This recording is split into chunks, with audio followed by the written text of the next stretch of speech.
an update on the status of flights. The overall flight situation continues to improve with additional flights operating from the region. Since February 28th, around 426,000 passengers have returned from the region to India.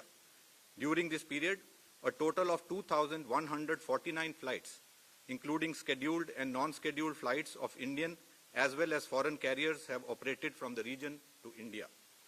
Airlines continue to operate limited non-scheduled flights based on operational and safety considerations between UAE and India. Today, around 80 flights are expected to operate from various airports in UAE to India. Flights continue to operate from Oman and Saudi Arabia to India. With the Qatar airspace partially open, Qatar Airways is expected to operate around 9 non-scheduled commercial flights to India today.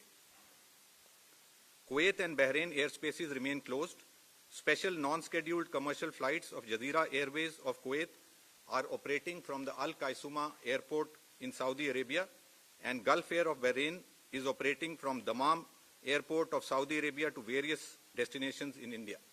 This is facilitating travel of Indian nationals from Kuwait and Bahrain to India. We continue to assist travel of Indian nationals in Iran through Armenia and Azerbaijan to India. A total of 1,043 Indian nationals, including 717 students and 26 Indian citizens, have crossed out of Iran with our mission's assistance. We are also facilitating travel of Indian nationals from Israel via Jordan to India. In view of the flight restrictions from Kuwait, Bahrain and Iraq, we continue to facilitate travel of Indian nationals via Saudi Arabia. As you are aware, an Indian national tragically passed away on March 18th in an attack in Riyadh. His mortal remains have arrived in India earlier today.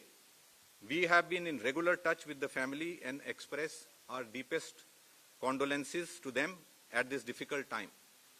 Our missions in Oman, Iraq and UAE are in regular touch with the concerned authorities regarding the missing Indian national and for early repatriation of the mortal remains of the other deceased Indian nationals.